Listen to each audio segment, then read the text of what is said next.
राधे राधे। जय श्री कृष्णा। प्यारे दोस्तों, धार्मिक कथाएं चैनल में आपका हार्दिक स्वागत है। दोस्तों, आज मैं अपनी वीडियो में आपके लिए लेकर आई हूँ पूर्णिमा व्रत कथा। दोस्तों, पूर्णिमा व्रत का हिंदू धर्म में विशेष महत्व है। इसे धनदायक और संतानदायक व्रत माना गया है। जो लोग बुरे विधि विधान से पूर्णिमा का व्रत करते हैं, पूर्णिमा के दिन चंद्रमा को अर्घ्य देते हैं, उन पर भगवान विष्णु और माता लक्ष्मी जी की विशेष कृपा होती है। घर परिवार में सुख शांति बनी रहती है। पूर्णिमा व्रत की कथा सुनने से तरक्की के साथ अच्छा स्वास्थ्य भी प्राप्त होता है। दोस्तों, यदि आपने यूट्यूब चैनल धार्मिक कथाएं लाइक और सब्सक्राइब नहीं किया तो ज़रूर करें।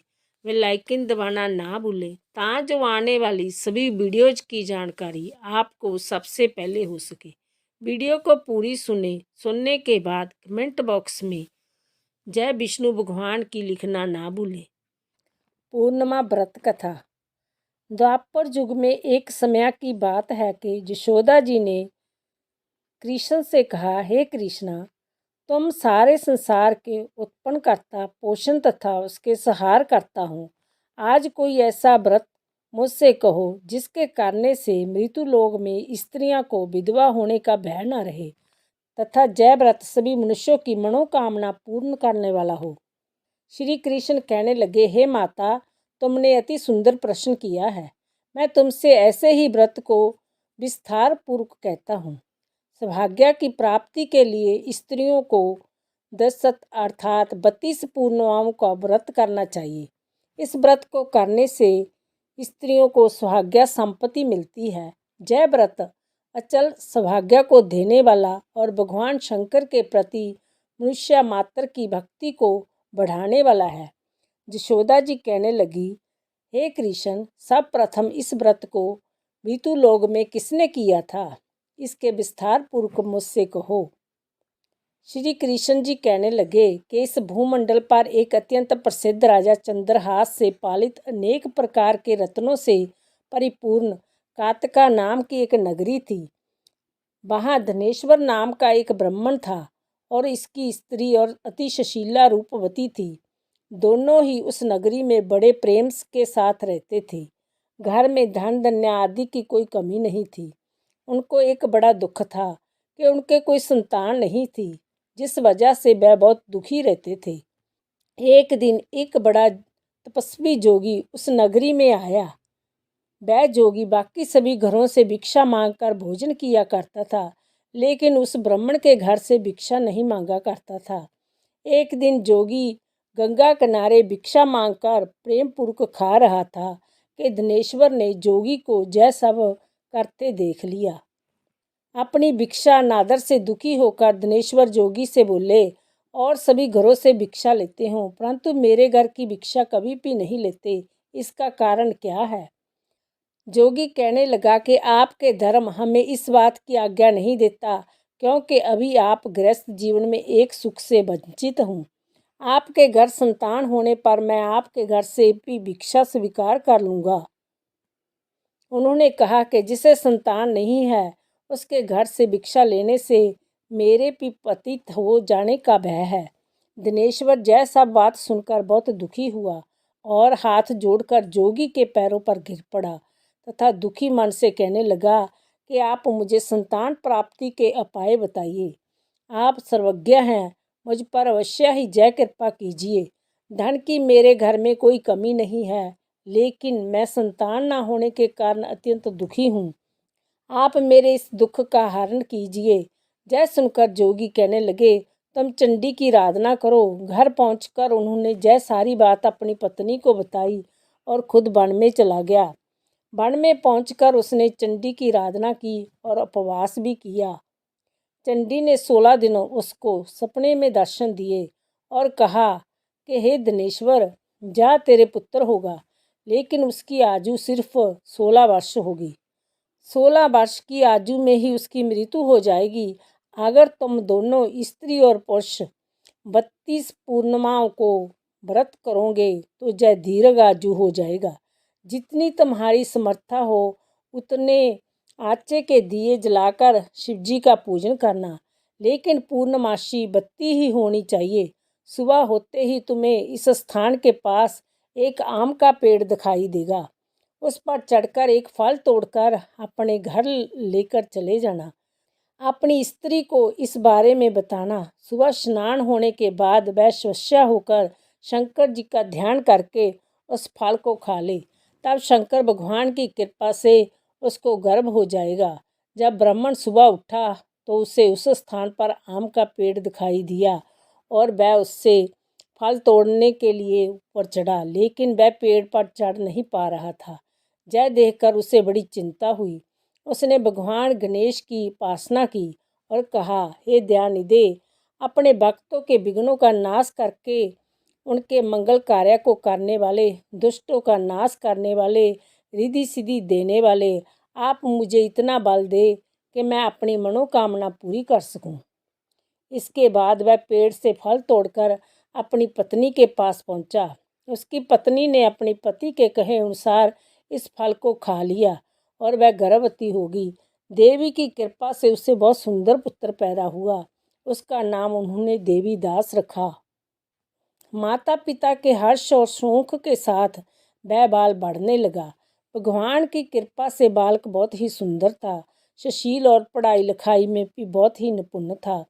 दुर्गा जी के कथनानुसार उसकी माता ने 32 पूर्णमासी का व्रत रखा।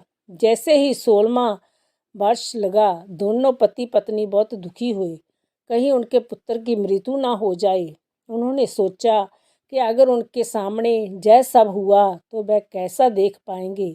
तभी उन्होंने देवीदास के मामा को बुलाया और 1 वर्ष के लिए देवीदास को काशी में पढ़ने के लिए भेज दिया। 1 वर्ष के बाद उसे वापस लेकर आ जाना। देवीदास अपने माता के साथ एक घोड़े पर सवार होकर चल दिया। उसके मामा को भी यह बात पता नहीं थी। दोनों पति पत्नी ने 32 पूर्णमासी का व्रत पूरा किया। दूसरी तरफ मामा और भांजा दोनों रात गुजारने के लिए रास्ते में एक गांव में रुके। उस दिन उस गांव में ब्राह्मण की कन्या का विवाह होने वाला था। जिस धर्मशाला में वर और बारात के बाकी लोग रुके हुए थे, उसी धर्मशाला में देवीदास और उसका मामा ठहर गए। उधर कन्या को तेल आदि चढ़ने के बाद जब लगन का समय आया तो वर की तबीयत खराब हो गई। वर के पिता ने अपने परिवार वालों से विचार विमर्श करके कहा कि जय देवीदास मेरे पुत्र जैसा ही है, मैं इसके साथ लगन करा दूं और बाद में बाकी सारे काम मेरे बेटे के साथ पूरे हो जाएंगे। ऐसा कहने के बाद वर के पिता देवीदास को मांगने के लिए उसके मामा के पास गए और उन्होंने सारी बात बताई। मामा ने कहा कि कन्यादान में जो कुछ भी मिलेगा वो हमें दे दिया जाए। वर के पिता ने बात स्वीकार कर ली। इसके बाद देवीदास का विवाह कन्या के साथ संपन्न हो गया। इसके बाद वह अपनी पत्नी के साथ भोजन ना कर सका और मन में विचार करने लगा कि ना जाने जय किसकी पत्नी होगी। यह सोचकर उसकी आंखों में आंसू आ गए। तब बंधु ने पूछा कि क्या बात है, आप उदास क्यों हैं। तब उसने सारी बातें पत्नी को बता दी। तब कन्या कहने लगी कि जय ब्रह्मा विवाद के विपरीत है, आप ही मेरे पति हैं, मैं आपकी पत्नी रहूंगी, किसी अन्य की कभी नहीं। तब देवीदास ने कहा, ऐसा मत करिए, क्योंकि मेरी आयु बहुत कम है, मेरे बाद आपका क्या होगा। लेकिन उसकी पत्नी नहीं मानी और बोली, स्वामी जी आप भोजन कीजिए। दोनों रात में सोने के लिए चले गए। सुबह देवीदास ने पत्नी को 4 नगों से जड़ी एक अंगूठी दी और एक रुमाल दिया और बोला कि हे प्रिया, इसे ले लो और संकेत समझकर स्थिर चित्त हो जाओ। मेरे मरण और जीवन जानने के लिए एक पुष्प वाटिका बना लो, उसमें सुगंधी वाली एक नाम मालिका लगा लो, उसको प्रतिदिन जल से सिंचा करो और नंद के साथ खेलो कूदो। जिस समय और जिस दिन मेरा प्राणांत होगा उस दिन जय फूल सूख जाएंगे। जब जय फिर से हरे हो जाएं तो जान लेना कि मैं भी जीवित हूँ। जय समझाकर वह वहाँ से चला गया। इसके बाद जब वर और बाकी बराती मंडप पे आए, कन्या ने उसे देखकर कहा कि जय मेरा पति नहीं, मेरे पति तो वह है जिसके साथ मेरा विवाह हुआ है। इसके साथ मेरा विवाह नहीं हुआ है। अगर जय वही है तो जय बताए कि मैंने इसको क्या दिया है।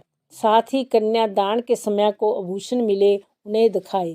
कन्या की जय सारी बातें सुनकर वह कहने लगा कि मैं सब नहीं जानता। इसके बाद सारी बारात भी अपमानित होकर लौट गई। भगवान कृष्ण बोले, हे माता, इस प्रकार देवीदास कांसी चला गया। कुछ समय जब बीत गया तो एक सर्प उसको डसने के लिए वहां आया, लेकिन वह उसको काट नहीं पाया क्योंकि उसकी माता ने पहले ही 32 पूर्णिमा का व्रत कर लिया था। इसके बाद खुद काल वहां पहुंचा। भगवान की कृपा से तभी वहां माता पार्वती और भगवान गणेश आ गए। देवीदास को मूर्छित दशा में देखकर माता पार्वती ने भगवान शिव से प्रार्थना की कि हे महाराज, इस बालक की माता ने पहले ही 32 पूर्णिमा के व्रत कर लिए हैं, आप इसको प्राण दो। भगवान शिव ने माता पार्वती के कहने पर उसे प्राण दान दे दिया। उधर उसकी पत्नी उसके काल की प्रतीक्षा कर रही थी। उसकी पत्नी ने जाकर देखा कि पुष्प और पत्थर दोनों ही नहीं है तो उसको बहुत आश्चर्य हुआ। जब उसने देखा कि पुष्प वाटिका फिर से हरी हो गई तो वह समझ गई कि उसका पति जिंदा हो गया है। इसके बाद वह बहुत ही प्रसन्न होकर अपने पिता से कहने लगी कि मेरे पति जीवित है, उनको ढूंढिए। जब 16वां वर्ष व्यतीत हो गया तो देवीदास भी अपने मामा के साथ कांसी चल दिया। इधर उसकी पत्नी के परिवार वाले उन्हें ढूंढने के लिए जा ही रहे थे। उन्होंने देखा कि देवीदास और उसका मामा उधर ही आ रहे हैं। उसको देखकर उनके ससुर बहुत प्रसन्न हुए, उसे अपने घर ले आए। वहाँ सारा बगर इकट्ठा हो गया और कन्या ने भी उसे पहचान लिया। देवीदास ने इसके बाद अपनी पत्नी और मामा को लेकर वहाँ से चल दिया। उसके ससुर ने भी उसे बहुत दान दहेज दिया। जब वह अपने घर की तरफ चल रहा था तो उसके माता पिता को लोगों ने खबर कर दी, तुम्हारा पुत्र देवीदास अपनी पत्नी और मामा के साथ आ रहा है। ऐसा समाचार सुनकर पहले तो उन्होंने विश्वास नहीं हुआ, लेकिन जब देवीदास आया और उसने अपने माता पिता के पैर छुए तो देवीदास के माता पिता ने उनका माथा चूमा और दोनों को अपने सीने से लगा दिया। दोनों के आने की खुशी में धनेश्वर ने बहुत दान दक्षिणा ब्राह्मणों को दी। श्री कृष्ण जी कहने लगे कि इस तरह धनेश्वर को 32 पूर्णिमाओं को व्रत के प्रभाव से संतान प्राप्ति हुई। जो स्त्रियां इस व्रत को करती है वह जन्म जन्मांतरों तक विधवा का दुख नहीं भोगती और सदैव सुहाग्यवती रहती है। जय मेरा वचन है। जय व्रत संतान देने वाला, सभी मनोकामनाओं को पूरा करने वाला है। बोलो विष्णु भगवान की जय। बोलो माता लक्ष्मी की जय। राधे।